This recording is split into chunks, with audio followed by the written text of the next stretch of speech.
2022. 2022. 2022. Holy shit. This is like the best year of movies ever. And it's half over. You can be expecting a long list. Hi everyone, it's me, Grant, the movie and TV guy. I think I just spoiled my score here. Welcome to Raise on Popcorn with Grant. Hey, how you doing?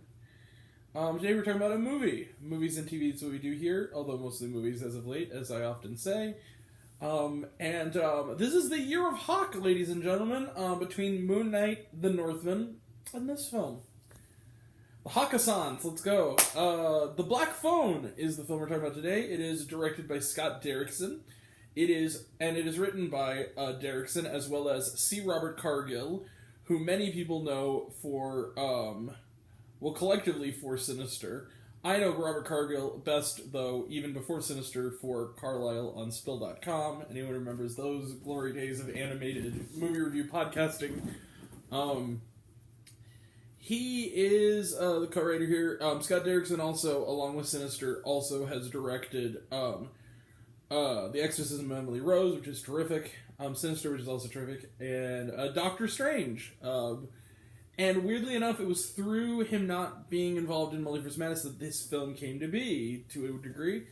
It's based on a short story by Joe Hill. I have not read it. Joe Hill, of course, being the son of the great Stephen King.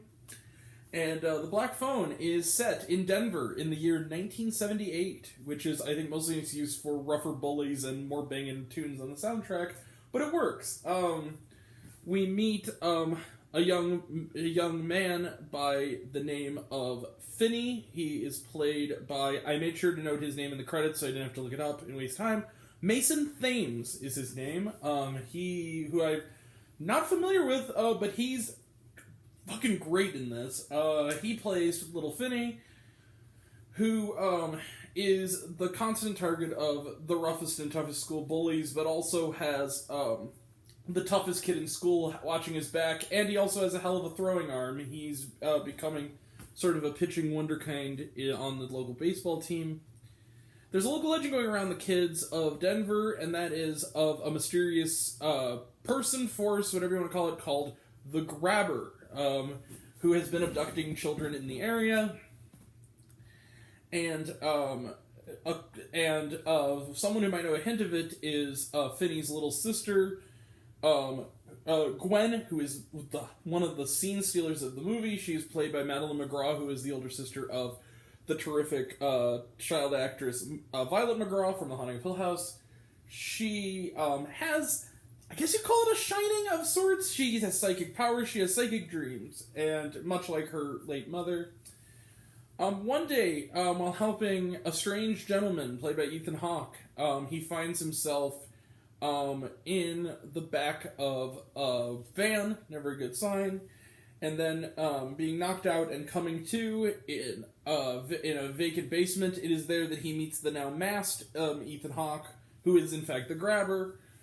The only lifeline he seems to have is a black phone connected to nothing.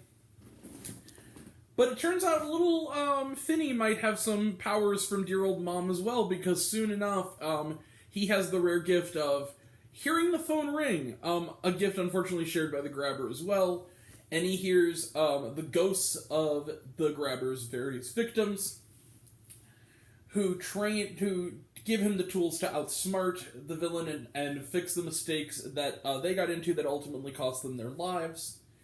With little Gwen on the outside, using her powers to try to hunt down her brother, and with not a lot of, only slight help from the cops and almost no help from her terrified, abusive father, and him on the inside with the help of the ghost kids, will Finney escape and finally defeat the Grabber before he claims his next victim. So, The Black Phone is fucking awesome. The Black Phone is really great. And what I love about this movie is, it actually might be my new favorite Scott Derrickson or C. Robert Cargill movie. And what I love about it is, first off, all the child actors, but especially Mason Thames and Madeline McGraw. These kids are really good. Madeline McGraw, is a particular scene stealer, and gets some of the biggest laughs in the movie through her surprisingly potty mouth. I also like that it's an R-rated movie and the kids get to curse like sailors, and like the bullies actually cause like physical injury. Like the bullies and the retaliation against said bullies are violent, which was refreshing. Felt very Stephen King to me. I know it sounds weird, but it's just like whatever nostalgia thing. Like the kind of horror movies you get in the 70s and 80s, true to the spirit. I love that these kids are potty mouths. I love the fact that the tough kid who eventually becomes, let's just put it this way, a help to Finn in a most heartbreaking way, is his one of the biggest things he wants to do with his new friend is take him to see the Texas Chainsaw Massacre. I love little Easter eggs. I love the surprising unpredictability of the story. It didn't go in the way I thought it was. In the second I thought it was going to go on a predictable path, it did something slightly different to up the formula and change it and switch it up a little bit. But the best thing about this movie, far and away, and they're among the many great things about it, is Ethan Hawke as the grabber. I'm telling you, this is the kind of character that horror convention cosplays are made for in the best way. He's terrifying. He's a creepy villain. He's creepy to begin with. This guy is at the very least an abductor and child murderer, maybe even a molester. They kind of only imply it, but it's basically all but said that he is.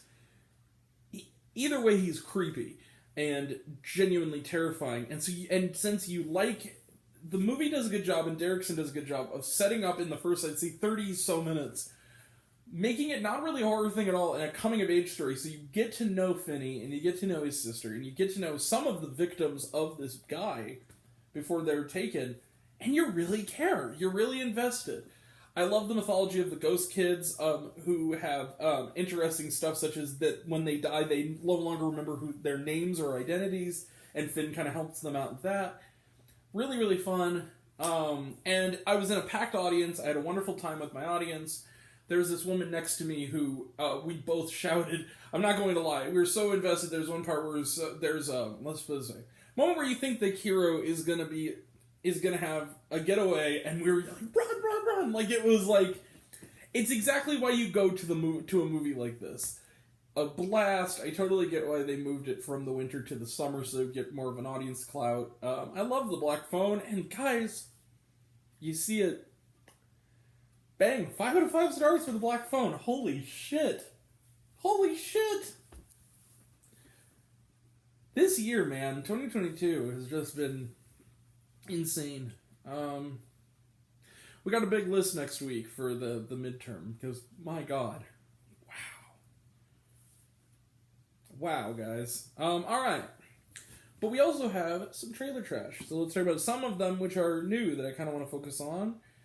I don't want to go on too long. So, first up, The Invitation. I did not know what this is. I'm kind of fascinated about it. It's a movie where you kind of don't know much about it. It's like a woman who's an American. She finds that she has a cousin in England.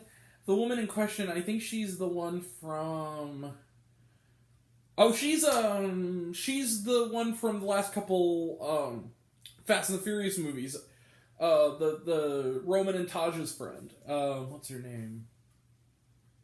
She was also in something else recently. Oh, Natalie Emanuel. Alright, and Natalie Emanuel, and she has a cousin. And she goes there, and it's like these hoity-toity rich white people, and they seem to be...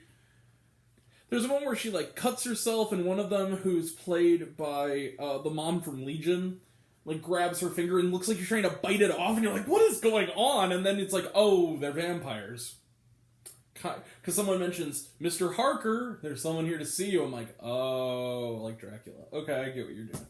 Looks like fun. There's another one coming out that I have not heard of, called Barbarian. This was interesting. It's Bill Skarsgård, and the woman from the Hang the DJ episode of Black Mirror, and it's I think Justin Long as well. It looks really creepy. She like goes to an Airbnb that's double booked, and then it might be that it's double booked for a reason. Someone sinister inside has plans for them. It looks really creepy. Barbarian, it's called. Fall, we've talked about. It looks creepy, or looks intense rather. Thor: Love and Thunder looks interesting. Smile. Have we learned nothing from Truth or Dare? This movie looks really stupid. Who knows? It could be. It has some good actors. It has the Kevin Bacon's daughter, the one from 13 Reasons Why in it. But, like, yeah. This isn't creepy. That distorted, like, Instagram Snapchat filter smile is not creepy. I'm sorry, guys. It's just not. Don't Worry, Darling. We talked about it. Looks interesting. I can't wait. I love Olivia Wilde. Easter Sunday. Talked about it. Looks really funny. Beast. This looks fun. It looks sort of like The Shallows, but in the jungle with Idris Elba going up against a lion that is like relentless and trying to kill him and his daughters, and Charlotte Copley is like his partner in trying to take down the beast. Looks really creepy. The last one is Nope. We talked about it. It's the newer trailer. It looks great. I actually got my ticket. I'm going on the 21st of July, the opening night, so in IMAX. So, and was there shawarma? No, there was not. All right, we will be back later tonight, and maybe I'm going to try to for Man from Toronto. We will be back tomorrow for Rise and Trevor the Musical. Next week we got Smile, as well as Minions: The Rise of Gru, and Mr. Malcolm's List, and The Princess, and Stranger Things Season 4, and the midterm report. So it's going to be another packed week, and that'll all be next time. And until next time, I'm Grant, the movie and TV guy. I see it all. I'm happy to share it with you. I love you all. I appreciate you all. I love you all, class dismissed. I love you 3000. Be kind to one another. If you like this video, give it a like if you want to. Give it a subscribe if you want to. Give it the bell. I don't know what it does. That's supposed to do, or so I've been told. If you want to find me elsewhere, reviews, lists, and other fun stuff, you can check me out on letterboxd.com at Raising Popcorn with Grant, or my podcast, Raising Popcorn with Grant, the podcast, on Spotify and Anchor. Some of you already have, but even if you haven't, take care of yourself, take care of your mental health. It's incredibly important. And I want to know down below, what did you think of The Black Phone? Did you like the movie? Did you hate the movie? Think my opinion's good? Think I'm full of shit? Comment below. Let me know. And until we meet again, we were all raised on popcorn. Make mine with extra butter. Catch you guys next time. Take care. Go see this movie. It's awesome. Bye.